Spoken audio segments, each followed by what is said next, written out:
ला हौला वला कुव्वता इल्ला बिल्लाह अल अलीय्यिल अज़ीम।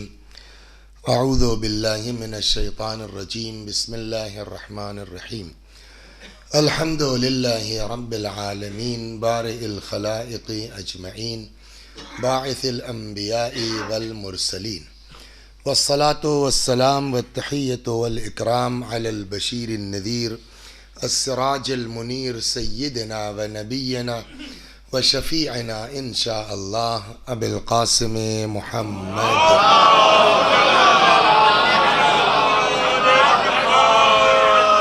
अल्लाहुम्मा सल्लि अलैहि व अला अहले बैतिह मज़ाहिरि जलालिक व जमालिक वल्लअनु अला अअदाइहिम अश्शाकीन फ़ीहिम अल-मुनहरिफ़ीन अन्हुम अजमईन। अम्मा बअदु फ़क़द क़ाल रसूलुल्लाह सल्लल्लाहु अलैहि व आलिहि वसल्लम लौला अलीयुन लमा कान कुफ़्फ़ुन लिफ़ातिमा। सल्लल्लाहु अलैहि वसल्लम।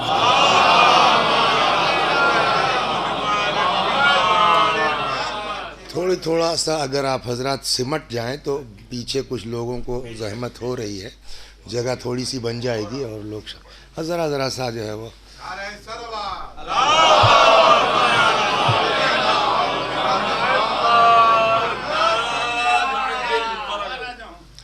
देखिए मेरी घड़ी में 9:10 हुए हैं, तो इसको झूठ कहना गलत बात होगा, इसलिए कि कभी कभी आदमी सोचता कुछ है होता कुछ है। तो नीयत मेरी 10 बजे तक की है ना, तो वो उसमें कम ज़्यादा हो सकता है।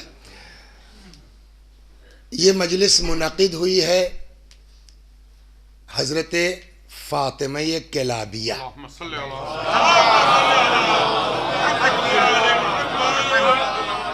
यानी हमसर अमीरुल मोमिनीन मादर हज़रत अबुल फ़ज़ल अब्बास अलैहिस्सलाम।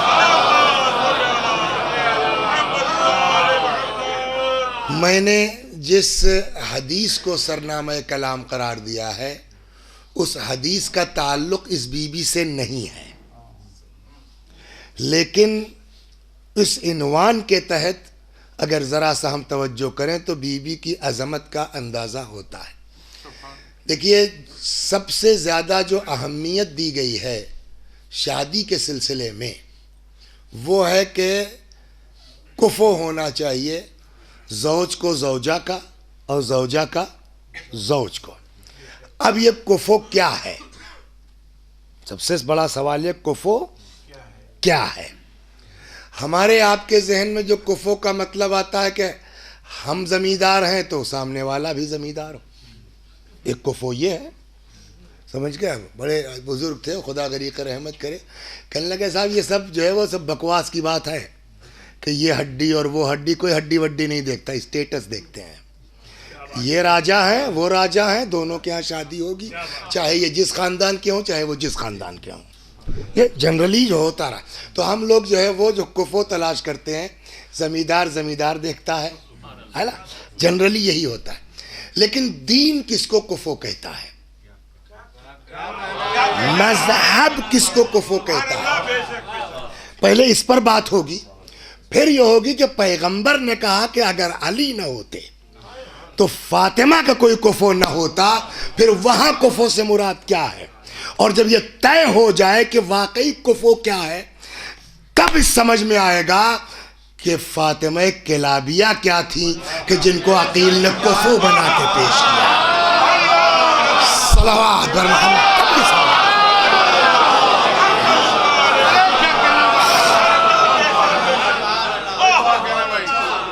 तो देखिए हमारे यहाँ जो शादियां होती हैं जनरली हर आदमी के सामने ये मसला पेश होता है, और इस पर जो है वो कुछ वाकई लड़कों ने अपना दर्द बयान किया है कि जो इस हिसाब से मैं आपके सामने रखना चाहता हूं। पहला सवाल जो किसी शादी में हो सकता है वो ये, कब करें, पहला सवाल है। किससे करें, दूसरा सवाल है। कैसी है, क्या करता है। ये मोटे 4 सवालात हैं कि जो किसी भी शादी से पहले उठते हैं और इसका जवाब हमको शरीयत से पूछना चाहिए। पहला सवाल आता है कब करें। तो अब कब करें में किसकी कब करें, लड़के की कि लड़की की? तो लड़के के लिए कोई रिवायत मैंने नहीं देखी है कि कोई एज बाउंड हो कि आप इस उम्र में कर दीजिए, मैंने कोई रिवायत नहीं देखी। लेकिन लड़कियों के बारे में रिवायत मौजूद है और उस रिवायत का मफहूम अंग्रेजी में सिर्फ इतना होगा, एज सून एज पॉसिबल।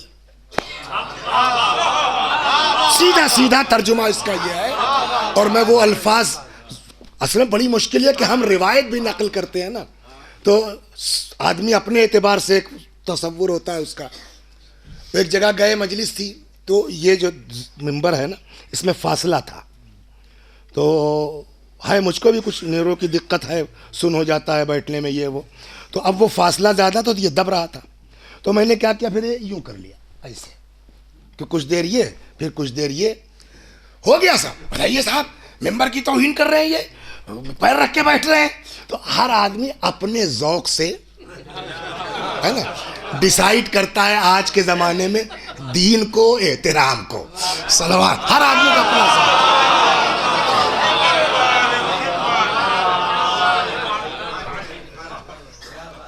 तो लड़कों के बारे में कोई एज मैंने किसी किताब में नहीं पढ़ी है, लेकिन जाहिर सी बात है कि रसूलुल्लाह और अमीरुल मोमिनीन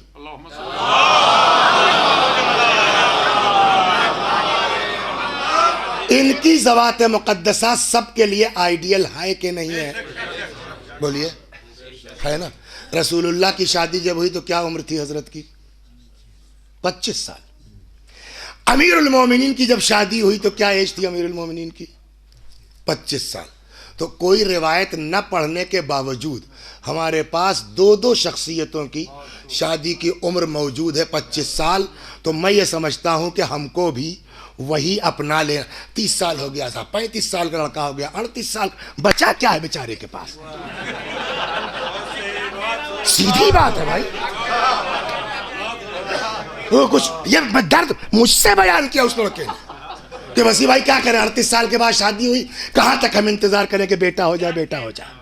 तो ये बाप को सोचना पड़ेगा कि आपको अपने बच्चों की शादी का सही वक्त, अरे आप कुछ करते नहीं हैं। मन तरकत तज़वीज मखाफतल ऐला फ़क़द असाअ बिल्लाहि ज़न। जिसने शादी सिर्फ रोज़ी के खौफ में नहीं की, उसने अल्लाह से बदगुमानी की है। रोज़ी का वादा उसने किया, सलवात, रोज़ी का वादा उसने किया। इसीलिए काफी है। तो लड़कों के लिए 25 साल आप कम में कर दीजिए, जब जरूरत महसूस हो तब कर दे। आदमी 18 साल के, उसमें 20 साल के, उसमें 25, लेकिन लास्ट ये 25 साल है, नंबर 1। नंबर 2, लड़कियों के लिए बाकायदा हदीस मौजूद है और मिसाल दी गई है। आप मुझको बदतमीज़ अगर न कहिए तो ये रिवायत की मिसाल है, हदीस में है कि अगर दरख्त पर फल तैयार हो गया है तो तोड़ लो, नहीं तोड़ोगे सड़ जाएगा। ये मिसाल दी गई है शादी के सिलसिले में। सलवात बर मोहम्मद, इससे ज़्यादा वजाहत नहीं करूँगा। तो ये एक बात हो गई कब करें। अब दूसरा मसला है कि किससे करें। दूसरा सवाल होता है कि किससे करें। उसके लिए साफ रिवायत मौजूद है कि अल मोमिनो कुफ़्वुल मोमिन, मोमिन का जोड़ मोमिन है, मोमिन का कुफ़ो मोमिन है। एक तरफ चाहे जितना पैसा हो, दूसरी तरफ चाहे जितनी गुर्बत हो, अगर ईमान मुताबिकत कर रहा है तो दीन कहता है ये कुफ़ो है। जहां तक मामला शक्ल का है, सूरत का है, देखना चाहिए, ऐसी बात नहीं है, मैं इसका इनकार नहीं करता हूँ। हड्डी भी देखनी चाहिए, खून भी देखना चाहिए, सूरत शक्ल भी देखनी चाहिए, लेकिन वो मेयार नहीं है, मेयार ईमान है। बड़ी हूर परी आप तलाश करके ले आए और शादी के 2 महीने के बाद चेचक हो गई।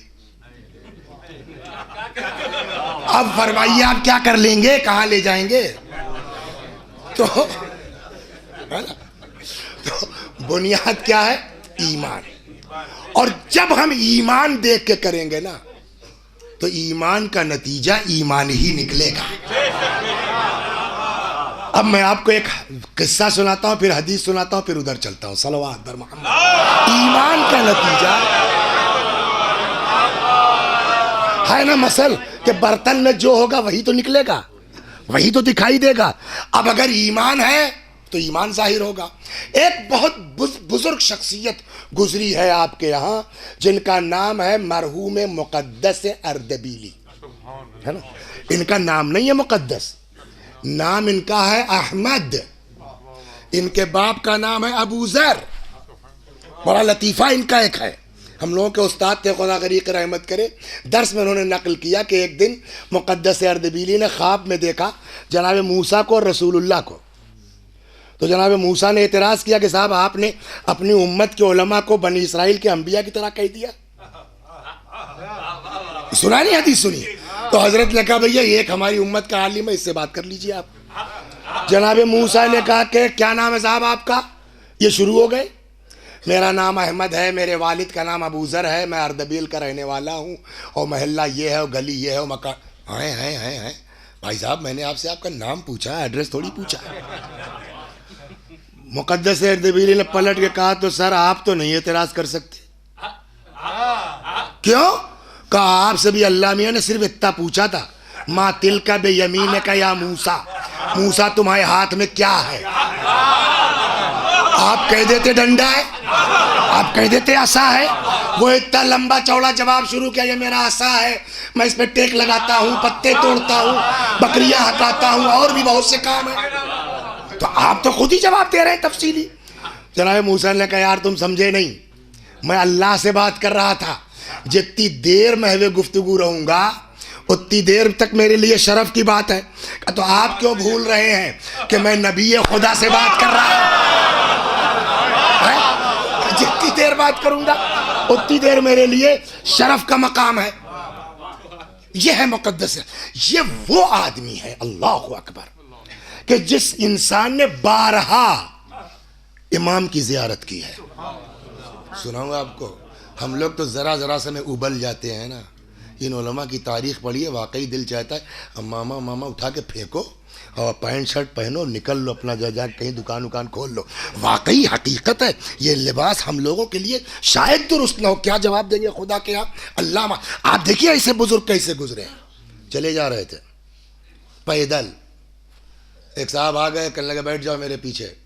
घोड़ा था, जो भी सवारी थी, मेरे पीछे बैठ जाओ। बैठ गए, बातें शुरू हुई। और भाई क्या हाल है लखनऊ का, मसलन नजफ का? जी हाँ फला साहब बहुत उम्दा आदमी साहब। क्या जवाब उनका? कोई जवाब नहीं। फला साहब, अरे साहब क्या कहना उनका। फला साहब, जिसको जिसको पूछा गया सबकी तारीफ, वाह वाह पाशा। इनके बारे ये क्या समझे कि हमको ये पहचानते होंगे? तो किसी मुसाफिर ने बैठा लिया हमको। कहने लगा वो एक साहब है आपके यहाँ मुक़द्दस साहब, जानते हैं आप उनको? कहने हाँ साहब जानते हैं, वो आदमी ठीक नहीं है। मतलब क्या साहब, उसको लोग जो नाम अहमद है, लोग उसको मुक़द्दस क्या कहने लगे? वो घमंडी हो गया, अपने को मुक़द्दस समझने लगा है। जैसे ये जुमला कहा पलटे, फरमाया मुक़द्दस जो अपने इमाम के पीछे सवारी बैठा हो उसके अंदर ये ऐब होगा जो तुम कह रहे हो। तो समझे क्या हुआ? सवाल इस बात का है कि मुक़द्दस अर्दबीली, और सुना दे आपको, सल्लल्लाहु अलैहि मोहम्मद।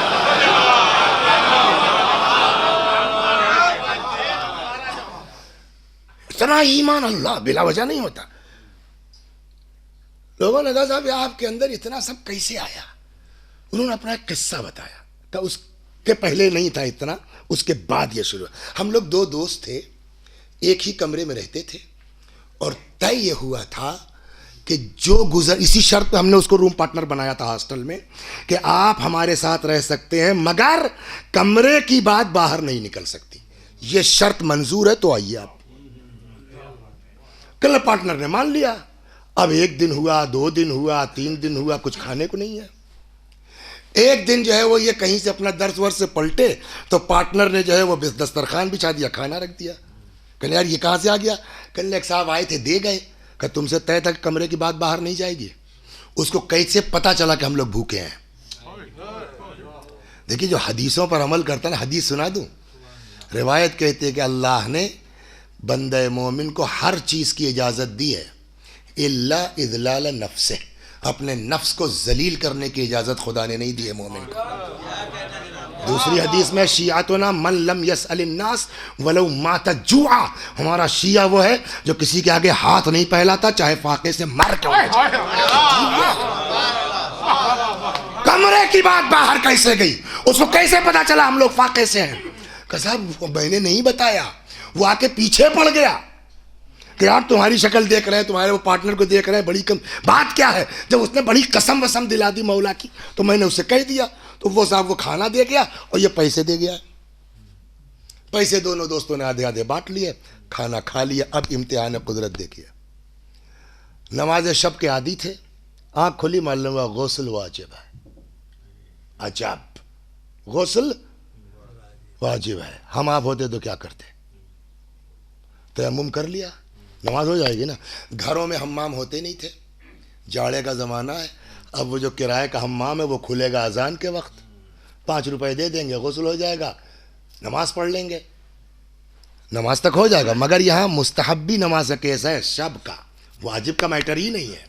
अब ये पहुँच गए साहब, वही जो कल पैसा मिला था, जो भी 10-20 रुपए दे गया था, वो पैसा जेब में है। खटखटा गए, जाओ यार अजान के वक्त खुलेगा, अभी से आ गए। भाई डबल ले लो, भाई 3 गुना ले लो, मतलब 5 रुपए किराया है उसका हमाम का, 10 रुपए ले लो, 15 ले लो, भी कह दिया यार अजान के वक्त खुलता है, जाओ। कहने लगा भाई आखिरी है, इतना जो था, जो रात मिला था पूरा कब, भैया इतना दे सकता हूं, मंजूर है तो ठीक, वरना खुदा जानता मैं जा रहा हूं। उसने कहा अच्छा आओ। कुदरत का इम्तिहान देख रहे हैं आप।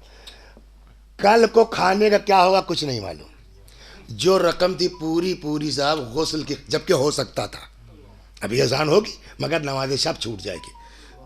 आए कहने लगे साहब जो है वो उस पढ़ते तो रोज नमाज थे, लेकिन आज के सुभान अल्लाह का लुत्फ ही कुछ और था, है ना।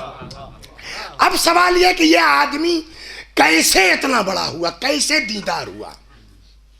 वे हमारी तरह के तो इंसान थे, 50 ऐब तो हमारे अंदर है। वो आदमी कैसे इतना बुलंद है कि कब्र अमीरुल मोमिनीन पर आते हैं, सवाल करते, मौला की कब्र से जवाब आता। ये सुना नहीं सुना मुकद्दस सरदर, ये कहां से आया? का अपनी जाती मेहनत बेशक, लेकिन मेन चीज वही है। इनके वालिद अर्दबील के रहने वाले -7 तक जाता है टेम्परेचर, कोई कश्मीर वाला हाल है, सेब वेब का इलाका है। किसान आदमी थे, खेती करते थे। मुकद्दस साहब की बात नहीं है, इनके बाबा की बात है। ये बेचारे अपने खेत में जो है वो कर रहे थे, कुछ सिंचाई विचाई का काम कर रहे थे। जो लोग गांव के हैं उनको अंदाज़ा होगा, आपने तो खैर नहीं देखा होगा, बाराबंकी आ गए थे, कि गांव का तरीका यह मैंने देखा है कि किसान लोग जो होते हैं वो बगैर नाश्ता किए खेत में चले जाते हैं। जनरली मैंने देखा है, वो 2-1 घंटा काम कर लेंगे तब घर से उनके नाश्ता आता है ना। ये बेचारे अपने खेत में, अबूजर साहब वो अपने सिंचाई कर रहे थे, नाली जहां से पानी आ रहा था उसमें बहता हुआ एक सेब आ गया। भूखे तो थे ही, नौजवान आदमी थे, शादी ब्याह हुई नहीं थी, तुम्हारी तरह रहे हो चाहे तुमसे कुछ बड़े रहे हो, उठाया और सेब खा गए। खाने को खा गए, अब अचानक एहसास हुआ, अरे भाई तुमको क्या हक था खाने का, तुम्हारा तो है ही नहीं। ओह अच्छा, यहां से ये डाल निकली है बाहर, फलाने चाकी, ये टूटा, ये चले गए फलाने चाके यहाँ, खटखटाया, निकले, कहे चाचा, हाँ बेटा, वो आपके पेड़ से एक सेब टूट के चला गया था, हमने खा लिया। कहा तो आप तो क्या खा लिया, अब तो निकल तो सकता नहीं पेट से, अब चाहे माफ कर दीजिए चाहे पैसा ले लीजिए। तो उन्होंने कहा छोड़ो यार, टूट गया था ना, बह गया जाओ, खत्म किस्सा। पलटने लगे तब तक चच्चा को होश आ गया कि ये लड़का तो हमें फंसा के जा रहा है। क्यों? इसलिए कि वो 2 भाई थे, बाग बाप के जमाने का है तो मीरास में दोनों भाइयों का हक है ना। एक सेब टूट के गया तो चच्चा का आधा ही तो हक हुआ। ये वो बारीकियां जो हम लोग नहीं समझ पाते। आ गए जी, कहने भैया आधा सेब मेरा हक था, उसमें आधे की जिम्मेदारी, जाओ मैंने माफ किया। कह लो आधा का, आधा भाईजान का है। भाईजान का है? का वो नजफ में रहते हैं, आलिम है। सलवात दर मोहम्मद।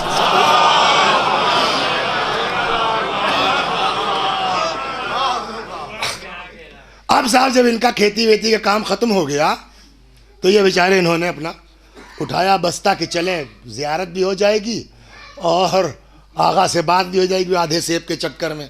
है तो गांव ही के पुराने, जानते तो ही हैं। खैर साहब पहुंच गए वहाँ, दरवाज़ा खटखटाया, मौलाना साहब निकले। कहो बेटा, जी हम अर्दबेल से। अच्छा अच्छा अच्छा, किसके? अच्छा फलानी बाजी के लड़के हो?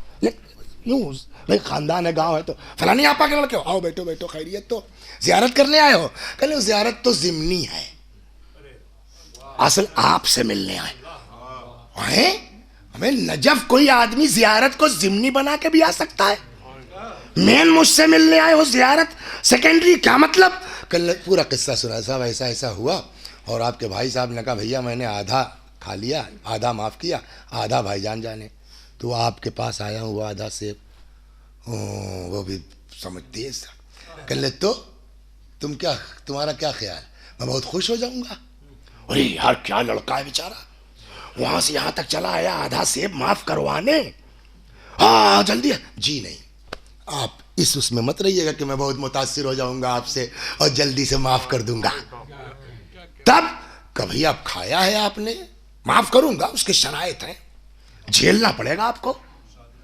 उन्होंने कहा अपने दिल में भैया जो भी हो झेल लेंगे। जी फरमाइए सर क्या करना होगा? का सोच लो। का जी फरमाइए, हम सब कर माफ कर दिए, हम सब करने तैयार।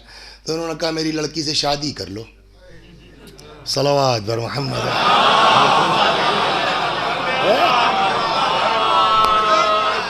उन्होंने कहा मेरी लड़की से। अच्छा कोई भी आदमी ऐसे ही अचानक देखते ही आपसे कोई ऑफर कर दे तो आप सोचेंगे भाई क्या चक्कर है, कुछ गड़बड़ है इनके यहाँ। उन्होंने भी सोचा कि यार ऐसे कोई किसी से अनजान आदमी से ऐसे ही कहते लड़की से शादी कर लो, इसका मतलब लड़की में कोई ऐब है। फिर उन्होंने सोचा कि ला कितने दिन झेलना होगा, 10 साल 5 साल 20 साल, खत्म हो जाएगा। लेकिन ये आधा सेब ये तो कब्र में फंसाएगा, सिरात पर फंसाएगा, बरज़ख पर फंसाएगा। ये तो ज्यादा टेंशन वाली बात है। पूरा सोचा वोचा, करने लगे ठीक है साहब कर लेंगे, हम शादी कर लेंगे। उनका ना समझ के बोलो, पहले गौर कर लो, हड़बड़ में नहीं। जी फरमाइए का मेरी बच्ची में ऐब है, आप समझ लीजिए उसका। तो अपने दिल में कहने लगे हम तो पहले ही समझ रहे थे, बगैर ऐब के थोड़ी फरमाएंगे यार। कहने लगे जी फरमाइए का मेरी लड़की अंधी है। क्या नाम है सर आपका? शारिक भाई। 50 एकड़ खेत दिलवाऊंगा, इकलौती लड़की है, अंधी है, थोड़ा पैर से लंगड़ी है, बोल नहीं पाती, करोगे? यूं गर्दन हिला दी साहब, कोई नहीं तैयार। तो मेरी लड़की में ऐब है, समझ लो, बूझ लो तब बाझो। बास देहाती अल्फाज बड़े वजनी होते हैं, समझिए आप, समझ लीजिए आप। तो कितना वजन है इसमें? तो उन्होंने कहा साहब हाँ फरमाइए का अंधी है, गूंगी है, और गूंगी है तो कहरी तौर पर बहरी भी है, अपाहिज है। इन्होंने सोचा कि यार ये तो बड़ा मामला टेढ़ा है, इतना टेढ़ा होता जा रहा है। फिर वही खौफ कि 10 साल 20 साल, लेकिन ये आधा सेब तो कब्र में कितने दिन फंसना। कुछ समझ में आया, जहाँ खौफ इलाही होता है वहाँ आधा सेब अजियत पहुँचाता है, जहाँ अल्लाह नहीं है पूरा बाग हजम कर लेते हैं।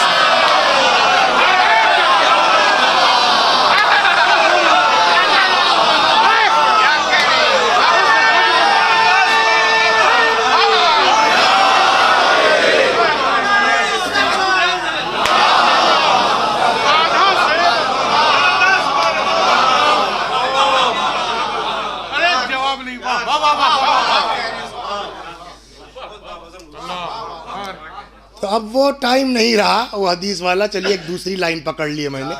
हाँ हाँ सलवात बर मोहम्मद हो गई।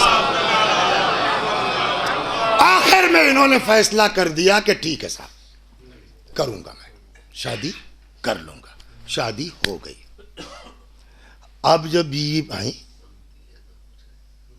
क्या नरगिसी आंखें हैं, तो पूरे गांव में इतनी खूबसूरत औरत नहीं आई होगी।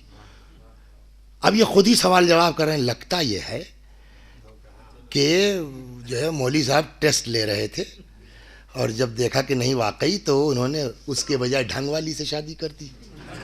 शायद 2 बेटियां रही हों उनके। तो इन्होंने बीवी से पूछा, ये तुम कई बहनें हो? कहा मैं अकेली हूं। अकेली हो? हाँ, इकलौती हूं मैं अपने माँ बाप की। कहा मैं तुम्हारे अब्बा तो कह रहे थे कि तुम अंधी हो, अपाहिज हो, ये हो वो। कहना अब्बा सही कह रहे थे, तुम नहीं समझे। अब्बा सही कह रहे थे, तुम नहीं समझे। क्या मतलब? कहा अब्बा ने क्या कहा, अंधी हूं? कहा अंधी हूं नामहरम के लिए। अंधी हूं? अब्बा ने क्या कहा, गूंगी बहरी हूं, न गीबत करती हूं न गीबत सुनती हूं, अपाहिज हूं, खिलाफ शरीयत कदम घर से बाहर नहीं निकाला। तो मैंने बाप की का मतलब नहीं समझ पाए। कहने लगे मामला ये था। और जब मेरे बाप ने ये देखा कि मेरी लड़की इतनी मोमिना है, तो अब वो टेंशन में आ गए कि इसके लिए कहां से लड़का लाए ढूंढ। इनसे कहेंगे ये अपने हिसाब से बताएंगे, इनसे कहेंगे ये अपने हिसाब से बताएंगे, इनसे कहेंगे ये अपने हिसाब से। तो हर आदमी अपने ज़ौक़ के एतबार से कहेगा ना। और जाहिर सी बात, जो होगा वो कुफो नहीं हुआ हमारी बेटी का। लिहाजा अब वो परेशान जब ज्यादा हुए तो आए बारगाह में मौला की और जरी पकड़ के कहा, मौला जैसी मोमिना मेरी बेटी है वैसा ही मोमिन आप कुफो तलाश कीजिए। लिहाजा हम लोग ये समझे कि तुमने सेब नहीं खाया, मेरे बाप की दुआ कबूल हुई।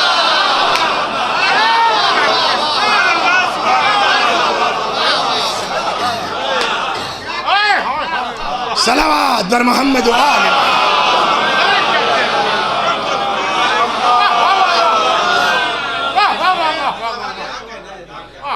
तो कब करे उसका तय हो गया, किससे करें यह है ईमान। बकिया चीजें एतबारी हैं। वो किसी का शेर सुना होगा आपने, बड़ा मशहूर हुआ, कैसे कैसे ऐसे वैसे हो गए, ऐसे वैसे कैसे कैसे हो गए। ये होता रहता है जब। तो किससे करें?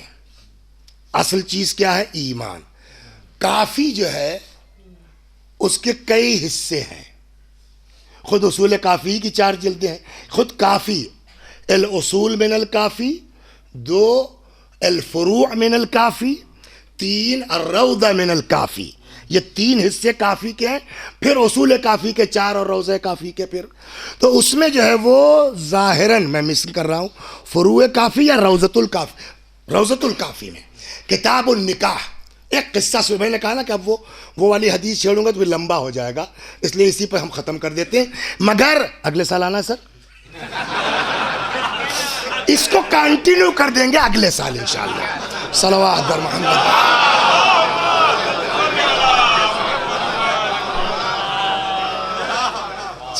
चालाक लोग ऐसे सीट पक्की करते हैं।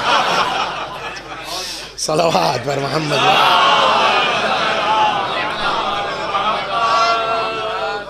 देखिए मेन हम लोग इसी चीज पर तवज्जो नहीं करते जो असल है ईमान। पैसा, माल, दौलत, सब चीजें आती हैं जाती हैं। समझ गए आप? सुना दें आपको, जनाब ईसा जा रहे थे, ईसा अपने हवारियों के साथ रास्ते में कहीं मिल गया कुछ सोना चांदी टाइप की कोई चीज मिल गई, तो हवारी लोग,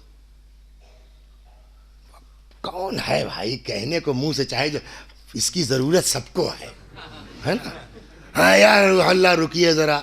तो जनाब ईसा ने समझा छोड़ो ये सब दुनियावी चीजें हैं, चलो अरे साहब रुक। अच्छा ठीक है, निकालो खजाना तुम लोग अपना।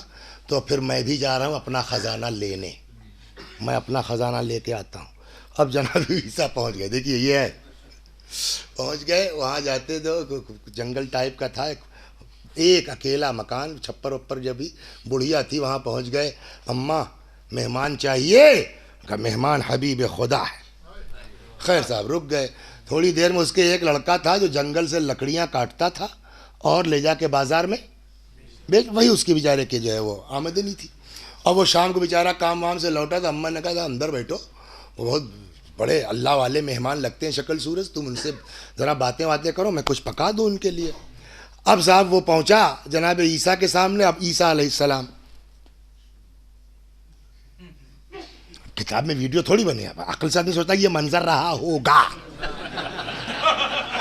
और क्या। तो मैं काम ये करता हूँ कभी कभी कि जब कोई किस्सा ऐसा पढ़ लेता हूँ, किताब बंद करके लेट के उसकी वीडियो बनाता हूँ कि क्या मंजर रहा होगा, और उसको जब बना लेता हूँ तब लहजा डिसाइड होता है, फिर यहाँ से डिलीवर होता है आकर के। तो अब ये जो है वो घूर रहे हैं हजरत ईसा। अच्छा किसी को आप कई बार इस तरह घूरिए तो कहेगा नहीं क्या बात है। उसने क्या बात है साहब, का तुम्हारे अंदर कुछ है जो तुम कह नहीं पा रहे हो, शर्माओ मत, हमसे कहो हम कर देंगे। नहीं ऐसे, अरे हमको पता है यार, हमसे मत छुपाओ। वहां से उठा आया अम्मा के पास, कह रहे अम्मा ये तो अजीब मेहमान आए हैं। वो कह रहे हैं तुम्हारे अंदर की बात है। अच्छा अम्मा को पता था, अम्मा लड़कों भी महरम होती हैं, लड़कियों भी महरम होती हैं। तो उसी को कहते हैं ना ओल्ड इज गोल्ड। अम्मा ने कहा तो कहने में क्या जाता है, करवा दिया काम अल्हम्दुलिल्लाह। नहीं भी करवा पाए तो तुम्हारा नुकसान क्या, जैसे आप वैसे तब। समझ में आ गई अम्मा का मशवरा है। कहने का साहब देखिए अब आपका इसरार है, लेकिन खैर ये मुमकिन नहीं है, आपका इसरार है सुनाई दे रहा हूँ। मेरा काम है जंगल से लकड़ियाँ काट के लाना बेचना। मैं एक दिन साहब जो है अपना गट्ठर लकड़ी के लिए जा रहा था, हट जाओ रास्ता दो, बादब्बा मुलाहिजा, क्या मान लूँगा साहब बादशाह की लड़की गुजर रही है। आप तो माशाल्लाह मीडिया चलाते हैं, तो डिजिटल कैमरा एक है। सबसे पहले किसने इजाद किया, क्या नाम है उसका? कोई कंप्यूटर वाला नहीं है, मैं बताता हूं। सबसे पहले डिजिटल कैमरा जिसने इजाद किया उसका नाम है अल्लाह, और उसने सबके यहां लगा दिया ये डिजिटल कैमरा है ना। कहने लगे साहब जो है वो हम लोग साइड हो गए और उसकी सवारी गुजरने लगी। इत्तेफाक से उसने अपनी महमिल का पर्दा हटाया जरा जायजा लेने के लिए, वो मेरा सामना हो गया। ये जो डिजिटल कैमरा अल्लाह ने लगाया वो क्लिक हो गया।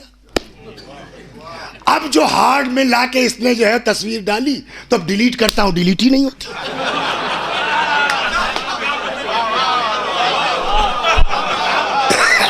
सलवात पर मोहम्मद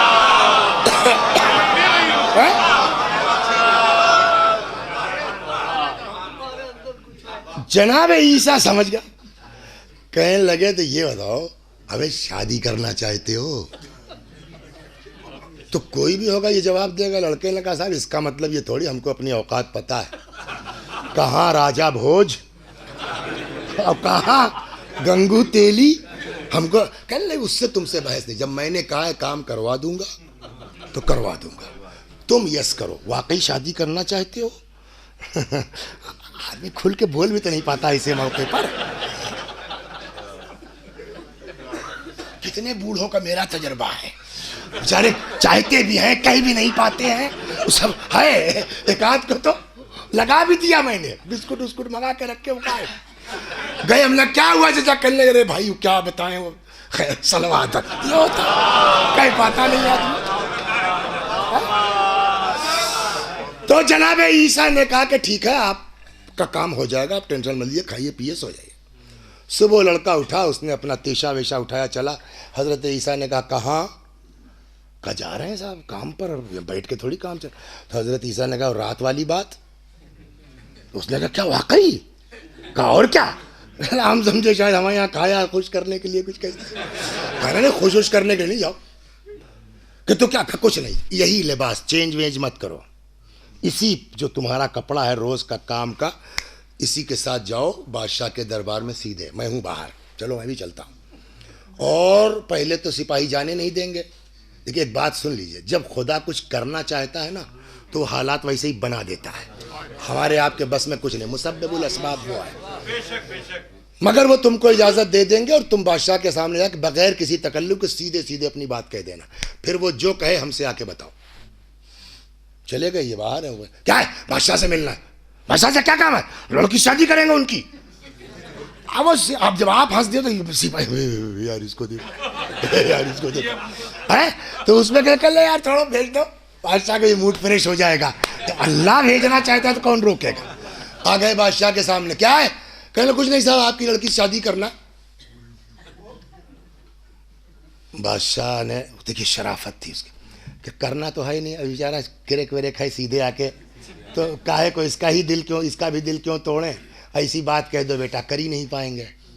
कल तो समझ रहे हो बादशाह की लड़की की शादी क्या मतलब होता है, जो कहिए आप। तो बता दिया साहब यही है, लेके आइए आप जवाहरात में सोना चांदी जाए।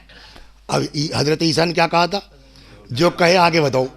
वो आगे कर ले, अरे साहब वो तो ये खजाना मांग रहा है, कह जाओ एक लगन ले आओ। वो लगन आ गई, उसमें जो है कंकड़ पत्थर हजरत ईसा अलैहिस्सलाम ने भर दिया और उस पर एक कपड़ा डाल दिया, दुआ की, वो जवाहरात में तब्दील हो गया, ले जाओ दे आओ। अब वहां लेके पहुंचे, आपस में मशे, ये तो बड़े बड़े खजानों में शहनशाहों के नहीं, कहाँ से लाए साहब, अभी ले आए। अच्छा एक काम करो, एक में काम नहीं चलेगा और ले आओ। उसने कहा था इसकी कमी नहीं है, लगन दे दी है, वो मांगे की है। इसकी कोई मैटर नहीं है, ये मांगे की है, लगन दे दीजिए आप।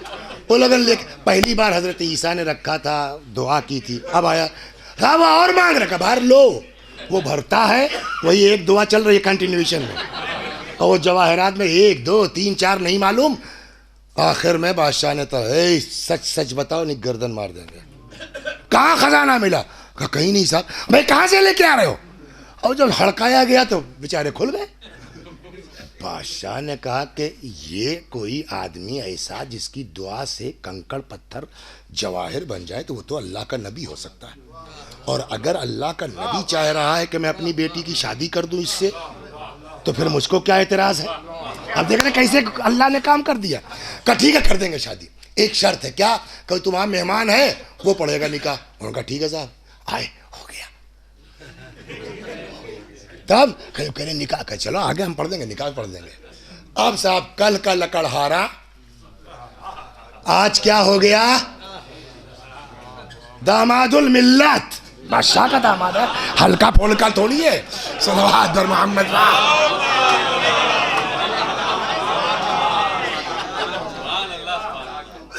अब साहब इनका निकाह विकाह हो गया, शादी हो गई, ये हिजले में पहुंच गए। आधी रात के वक्त इनका दामादुल मिल्लत का दरवाज़ा खटखटाया गया। निकले, क्या बात, माला बादशाह सलामत की तबीयत ख़राब है।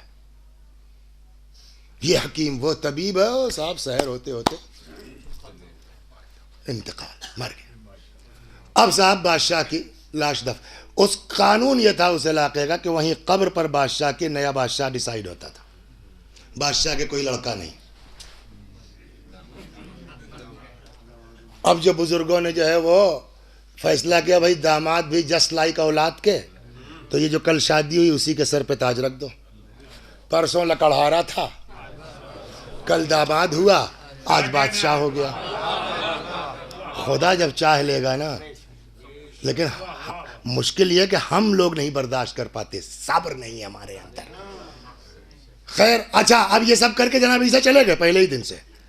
अब ये आप बादशाह बन करके बैठे, दूसरे दिन बड़े उससे 2-3 दिन के बाद जनाब ईसा नजर आ गए। फिर कुर्सी का बड़ा असर पड़ता है, जबान बदलती है, लहजा बदलता है, दिमाग बदलता है।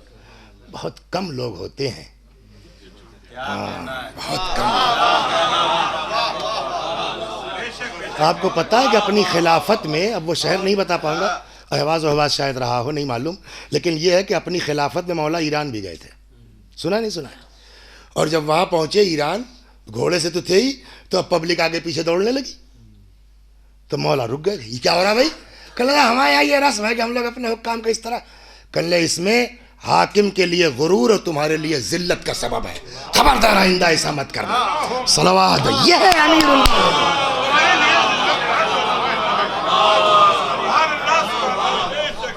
तो अब साहब जो है वो तीसरे चौथे दिन जनाब ईसा आ गए। अब बादशाह साहब बैठे हैं। बादशाह सलामत, सब ठीक है, जाऊं, इजाजत है, अब मेरा काम खत्म हो गया। वो अब तो बादशाह है, नहीं जा सकते हो, पहले मेरे सवाल का जवाब दो। लहजा बदल गया। का क्या? का ये बताइए, मैं लकड़हारा था, मैंने देखा सुनी बात नहीं है, कंकड़ पत्थर को जवाहिर में बदला आपने है। लकड़हारे से दामाद आपकी वजह से हुआ, दामाद से बादशाह आपकी वजह से हुआ। जो आदमी लकड़हारे को बादशाह बना दे, कंकड़ पत्थर को सोना चांदी बना दे, वो फकीरों की जिंदगी क्यों गुजार रहा है? ये हमको जवाब दे दिए जाइए आप, वरना नहीं जाने दूंगा। जनाब ईसा ने कहा ठीक है, जवाब देता हूं। हाँ, तो आप लकड़हारे थे, अब आप बादशाह हैं, यहां इससे आपसे पहले कौन था? कहने लगे वही खुसरे मुअज्जम का वो बादशाह थे। आज कहाँ हैं? का कब्र के अंदर। का अब तुम हो, कल तुम कहाँ जाओगे? का कब्र के अंदर। का समझ में आया करना? का सीधी सी बात है कि ये दुनिया हरजाई है, ये वफादार नहीं है, आज इसके साथ, कल इसके पास, परसों इसके पास। तो जिसके अंदर वफा ना हो उससे लव लगाने से फायदा क्या है?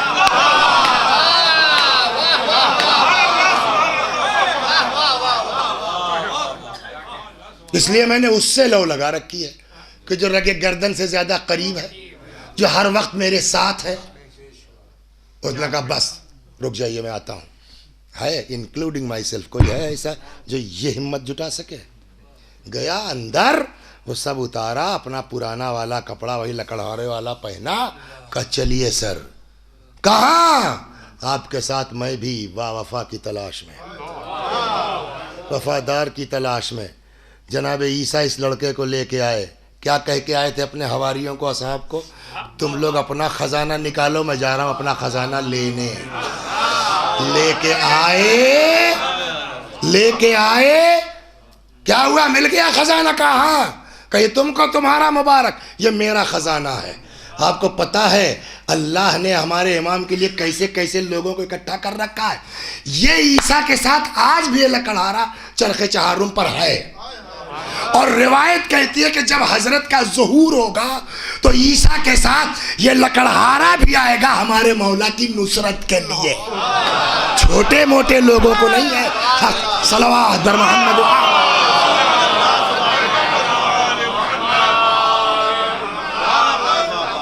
तो शादी से पहले हमको अहम चीज क्या है? कुफो तलाश करना चाहिए।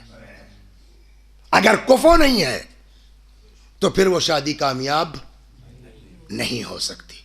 कुफो क्या है? माल ना, दौलत ना, इल्म।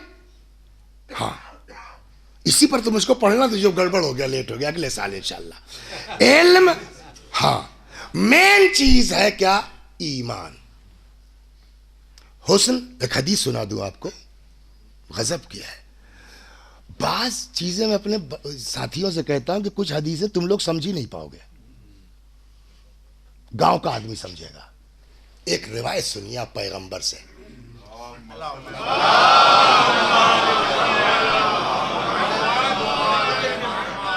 फरमाते इयाकुम।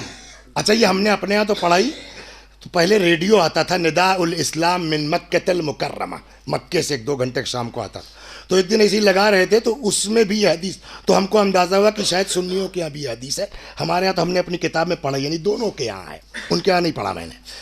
पैगंबर ने फरमाया इयाकुम व खदराउद्दमन, परहेज करो, बचो घूर की घास से। क़ीला या रसूल अल्लाह वमा खदराउद्दमन, या रसूलल्लाह घूर की घास क्या होती है? फरमाया अल मरअतुल हसना फी मंबतिस सौ, वो खूबसूरत औरत जो गलत खानदान की हो, यानी वही जहाँ ईमान न हो। लेकिन सवाल इस बात का है कि मौला ने, वो पैगंबर ने इसको घूर की घास क्यों कहा? ये देहाती लोग समझेंगे, घास की कई किस्में हैं, क्या एक दूब होती है, तो एक मोथा होता है, तो क्या एक घास वो होती है कि जो बंजर ज़मीनों पे उगती है, बड़ी ऐसी जड़ें होती हैं उसकी, खुरपी ले करके 4 बार आप काटिए, शक्ल अच्छी नहीं होती। लेकिन जो घूर पे उग जाती है बड़ी हरी हरी होती है ना। लेकिन चूंकि दम नहीं है जड़ में, मामूली सा बच्चा भी हाथ लगा दे तो आगोश में आ जाती है। पैगंबर ने फरमाया शक्ल के चक्कर में मत जाओ, इस हालत देखो। और यही वजह है कि अली जैसा इमाम, उनको सब पता है कि कौन सा घराना क्या है, कौन सा खानदान क्या है। ये शायद हम ही को समझाने के लिए अकील को बुलाया कि अकील ऐसा घराना बताओ। सलवात दर मोहम्मद।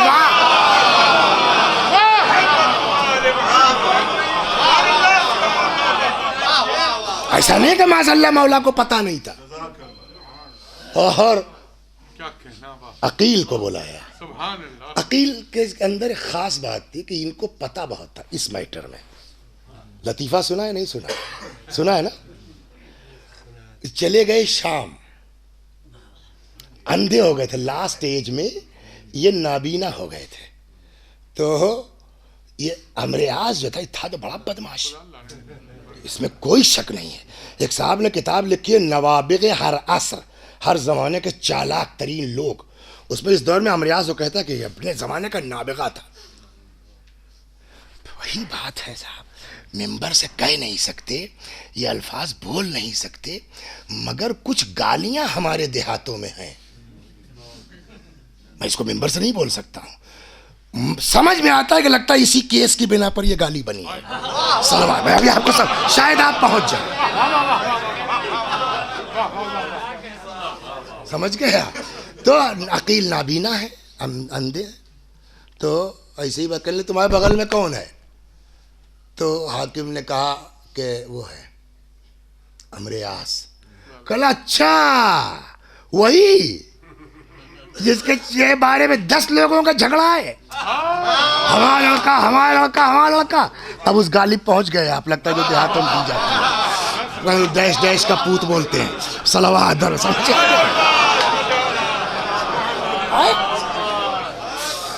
अब जाहिर सी बात है कि दरबार में मुंह पर ऐसे कह दे, अच्छा अकेले कुछ किया नहीं जा सकता, पीछे जो है बनी हाशिम का इतना बड़ा बैकग्राउंड है, कुछ बोल नहीं सकते उनको। अब वो पूछ के फंस गया। तो उसने कहा कि खैर वो छोड़ो, हमारे बारे में बताओ। काविया ने कहा हमारे बारे में बताओ। कहने लगे यार तुम्हारे बारे में क्या बताएं, किसी को बुला के पूछ लेना हंतमा कौन थी। तो सुना है नहीं सुना? और ये कह के चले आए। अब साहब इसको चक्कर फंस गया कि यार ये हंतमा है कौन जो अकील छेड़ के चले गए। तो एक ने कहा साहब जान बख्शे तो बताएं। कब बोलो यार कुछ नहीं कहेंगे। कहें साहब हंतमा आपकी दादी थी या उसके एक आध ऊपर। तो कहने लगे साहब कि वो उनके दरवाजे पर परचम लगा रहता था ताकि कस्टमर को ढूंढने में जहमत ना हो। सलवात दर मोहम्मद। बस इससे ज्यादा वजाहत नहीं कर सकता। ये लोग हैं ऐसे माहौल में, अल्लाह अकबर। अकील को सब पता है किसके बारे में क्या है, लेकिन ये नहीं कह सकते आप कि माज़अल्लाह मौला को अकील की जरूरत थी। सारी जानकारी के बावजूद अकील से ज्यादा मौला, जिसकी तलवार 70 नस्ल देख के चले, उसको अकील से राय लेने की जरूरत है। मगर किताबों में है, सिर्फ हमको आपको समझा रहे हैं। भैया अली भी तलाश रहे हैं, जबकि अली की इमामत का असर अपनी जगह बाकी रहेगा, उसके बावजूद ज़र्फ तलाश किया है अली ने। लिहाजा तुम भी माल देख के, पैसा देख के, दौलत देख करके कूद न पड़ना जब तक के ईमान न हो जाए।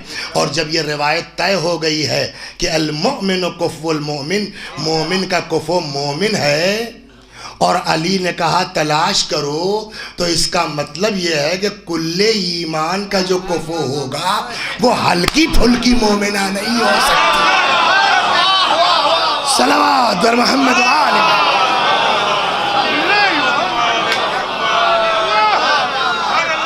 जो कुल्ले ईमान की कुफो बनेगी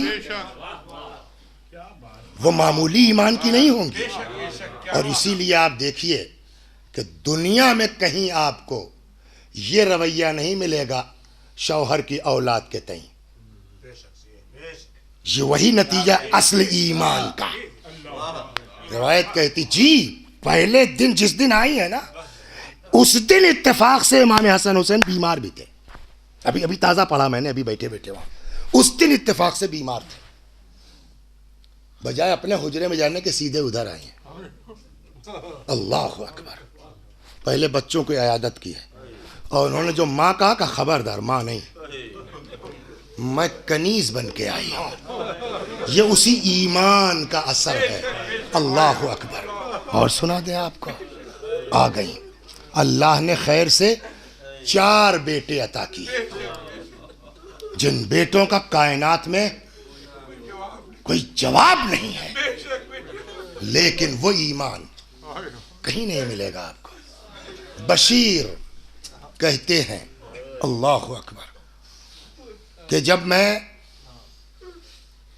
गए होंगे आप लोग, हम लोगों के साथ तो इत्तेफाक हो गया, उस मौला का करम है कि वो वसीक़ई में हमारे यहाँ एक लड़का पढ़ता था, तो कुछ आलिम वालिम तक पढ़ा उसने, बेचारे के वालिद का इंतकाल हो गया।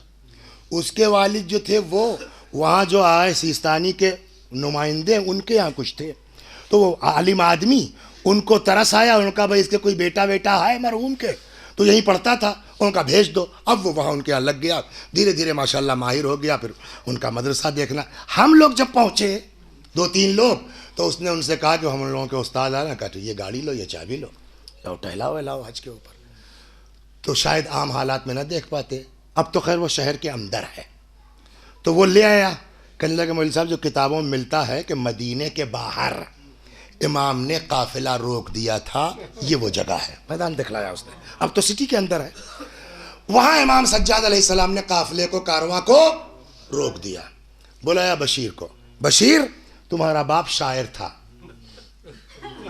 क्या तुम भी कुछ शायरी कर लेते हो? इसी बुनियाद पर मैं कहता हूं मजालिस में शेर को बाकी रहना चाहिए। सिलसिला जो है वो मदा खानी का, नज़्म का बाकी रहना चाहिए, वरना कहते जाके हम ऐलान कर दो कि हम लोग आ गए। नहीं, शेर में कहो जा करके। और वो बशीर कहते हैं कि मैं आया और मैंने आकर के ऐलान शुरू किया, या अहल यस्रिब ला मुकाम लकुम क़ुतिल अल हुसैन फ़अदमुई मिदरारु। मदीने वालों, अब मदीना रहने के लायक नहीं है, हुसैन कत्ल कर दिए गए। देखो मेरी आंख से आंसू जारी है। बशीर कहते हैं कि साहब ये मेरी जबान से अल्फाज का निकलना था। कहते हैं कि ऐसा पब्लिक मदीने की घर से बिलबिला के निकली है, ये बशीर का जुमला है कि लग रहा था अभी आज हुसैन कत्ल हुए और पब्लिक निकल रही है और मैं पब्लिक को बता रहा हूं उधर जाइए, उधर जाइए, उधर जाइए। इतने में किसी ने कहा बशीर बहुत संभल के, होशियारी के साथ, क्या का वो जो बीबी आ रही है सामने, 4 बेटे करबला में मारे गए, 4 बेटे करबला में मारे गए। अब्बास की वालिदा है, अली की ज़ौजा है। बशीर कहता है कि वो बीबी आ गई और आते ही मुझसे पूछा बशीर क्या खबर लाया है हुसैन की। अच्छा, बशीर को पता था, लगता है उसकी बातों से ऐसा लग रहा है कि बशीर को इस बात का एहसास था कि ये अब्बास को सबसे ज्यादा मानती है। बशीर कहता है कि मैंने सोचा कि मुझको जो हुसैन का जवाब न देना पड़े, मैंने एक बेटे का नाम ले लिया। फिर फरमाती है बशीर हुसैन की बता। अब्बास निकल गया, हुसैन को बहुत मानती, तो मैंने जो है वो एक बेटे का नाम ले लिया कि माँ है तड़प जाएंगी तो हमको नहीं कहना पड़ेगा हुसैन की शहादत। बशीर हुसैन की बता, मैंने दूसरे बेटे का नाम लिया। बशीर हुसैन की क्या खबर लाया, मैंने तीसरे बेटे का नाम लिया। फिर फरमाती हैं बशीर मेरे हुसैन की क्या खबर है। तो बशीर कहते हैं कि मैंने सोचा कि अब की अब्बास का नाम ले लो तो फिर हम शायद बच जाएं इनसे ये कहने के लिए कि अब्बा हुसैन भी मारे गए। तो मैंने कहा अरे बीबी, आपके फर्जंद अब्बास भी शहीद कर दिए गए। जुमला सुनेंगे कि शहजादी ने उस वक्त क्या कहा है, हत्ता के चार कौन सी माँ, ये वो है ईमान, ये वो ईमान है जिसकी बिना पर कुल्ले ईमान की कोफो बनी है। कौन सी माँ है जो एक औलाद की खबर सुनने के बाद बर्दाश्त कर ले। जब अब्बास का भी मैंने नाम ले लिया कि शायद अब ये हुसैन के बारे में ना पूछे और मुझको नहीं कहना पड़ेगा, तो फरमाती है वुल्दी, ये उम्मुल बनीन का जुमला, वुल्दी वमा तहतल खदरा फदाउन ले अबी अब्दुल्लाह, मेरे बेटे क्या जो कुछ आसमान के नीचे है सब हुसैन पर कुर्बान। बशीर मेरे हुसैन की क्या खबर है।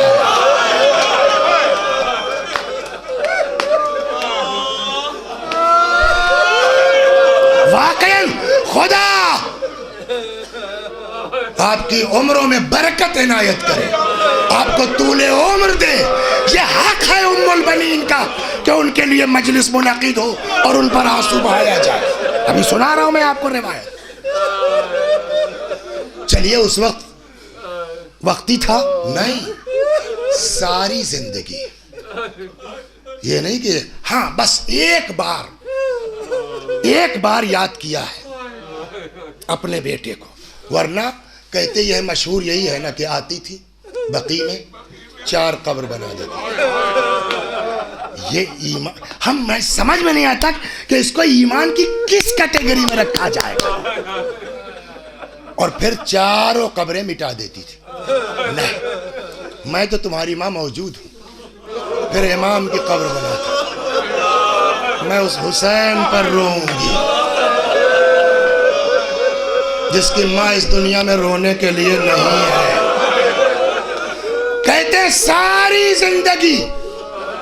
सारी जिंदगी उम्मुल बनीन ने इमाम हुसैन का मातम किया है, कभी अपने फर्जंदों का मातम बीबी ने नहीं किया है।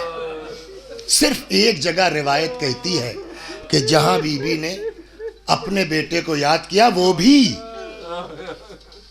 बस एक बार, वो शेर उनका है उसी में के लोगों मुझको उम्मुल बनीन मत कहा करो। मैं उम्मुल बनीन उस वक्त थी जब मेरे बेटे थे, अब तो मेरे बेटे चले गए तो मुझको उम्मुल बनीन। उसी मरसिये में एक शेर है, फरमाती या लेत अकमा उखबिरू बेअन्नल अब्बास कतीउल यमीनी, काश कोई कह देता कि ये खबर सच्ची नहीं है कि मेरे बच्चे के बाजू कलम हो गए।